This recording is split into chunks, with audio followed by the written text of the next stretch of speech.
দিনের শুরুতেই প্রধানমন্ত্রীর সঙ্গে সৌজন্য সাক্ষাৎ করেন ঢাকায় নিযুক্ত সৌদি আরবের রাষ্ট্রদূত ডক্টর আব্দুল্লাহ জাফর বিন আবিয়া। সকাল 11টায় মন্ত্রিপরিষদ বিভাগে এই সাক্ষাৎ অনুষ্ঠিত হয়। সৌদি যুবরাজ মোহাম্মদ বিন সালমানের পক্ষ থেকে প্রধানমন্ত্রীকে অভিনন্দন বার্তাও পৌঁছে দেন রাষ্ট্রদূত। সাক্ষাতে দুই দেশের স্বার্থ সংশ্লিষ্ট বিভিন্ন বিষয়ে আলোচনা করেন তারা।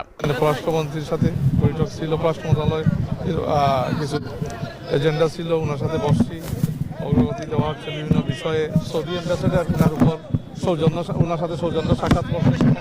দুপুরে সচিবালয়ের প্রধানমন্ত্রীর সভাকক্ষে হযরত শাহজালাল আন্তর্জাতিক বিমানবন্দরের থার্ড টার্মিনাল বিষয়ে সভা অনুষ্ঠিত হয়। এতে সভাপতিত্ব করেন প্রধানমন্ত্রী তারেক রহমান। বৈঠকে থার্ড টার্মিনালে অগ্রগতি এবং কিভাবে দ্রুততম সময়ে চালু করা যায় সেটি নিয়ে আলোচনা করা হয়। অর্থ ও পরিকল্পনা মন্ত্রী আমির খসরু মাহমুদ চৌধুরী, বেসামরিক বিমান পরিবহন ও পর্যটন মন্ত্রী আফরোজা খানম, প্রতিমন্ত্রী এম রাশিদুজ্জামান মিল্লাত, বেসামরিক বিমান চলাচল কর্তৃপক্ষের chairman air vice marshal Mohammad Mostafa Mahmud Siddique সভায় উপস্থিত ছিলেন।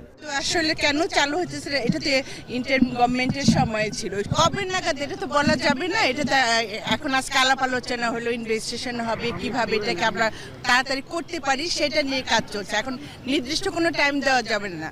এরপর প্রধানমন্ত্রী তারেক রহমানের সঙ্গে সৌজন্য সাক্ষাৎ করেন স্থানীয় সরকার মন্ত্রী মির্জা ফখরুল ইসলাম আলমগীর, স্বরাষ্ট্রমন্ত্রী সালাউদ্দিন আহমদ, আইনমন্ত্রী আসাদুজ্জামান আসাদ ও প্রধানমন্ত্রীর রাজনৈতিক উপদেষ্টা মির্জা আব্বাস ও নজরুল ইসলাম খান। এদিকে বিকেলে আওয়ামী লীগ সরকারের আমলে বিএনপি নেতাকর্মীদের বিরুদ্ধে দায়েরকৃত 1006টি রাজনৈতিক মামলা প্রত্যাহারের অনুমোদন দেয় স্বরাষ্ট্র মন্ত্রণালয়। প্রধানমন্ত্রীর পরামর্শ ক্রমেই সংসদ অধিবেশনে আহ্বান করবেন রাষ্ট্রপতি। সেটা নির্ধারণ হয়েছে 12 তারিখে মার্চের সংসদ অধিবেশনে আহ্বান করা হবে এবং সেই অধিবেশনে কি কি কর্মসূচি থাকবে, কার্যসূচি, অর্ডার অফ দি ডে, সে বিষয়ে আলোচনা হয়েছে।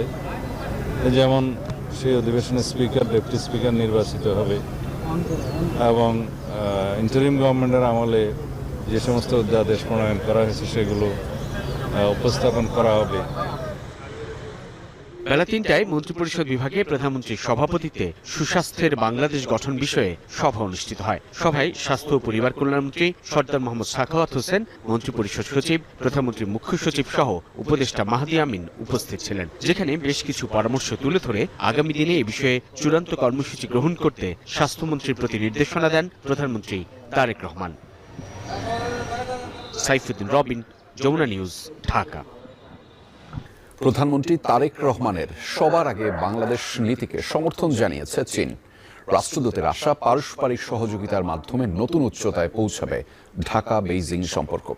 তিস্তা প্রকল্পে অর্থায়নে তার সরকার প্রস্তুত বলেও জানিয়েছেন তিনি। আর দুদেশের জনগণের স্বার্থ রক্ষা করে সম্পর্ক এগিয়ে নেওয়ার প্রত্যয় জানিয়েছেন ভারতীয় হাইকমিশনার।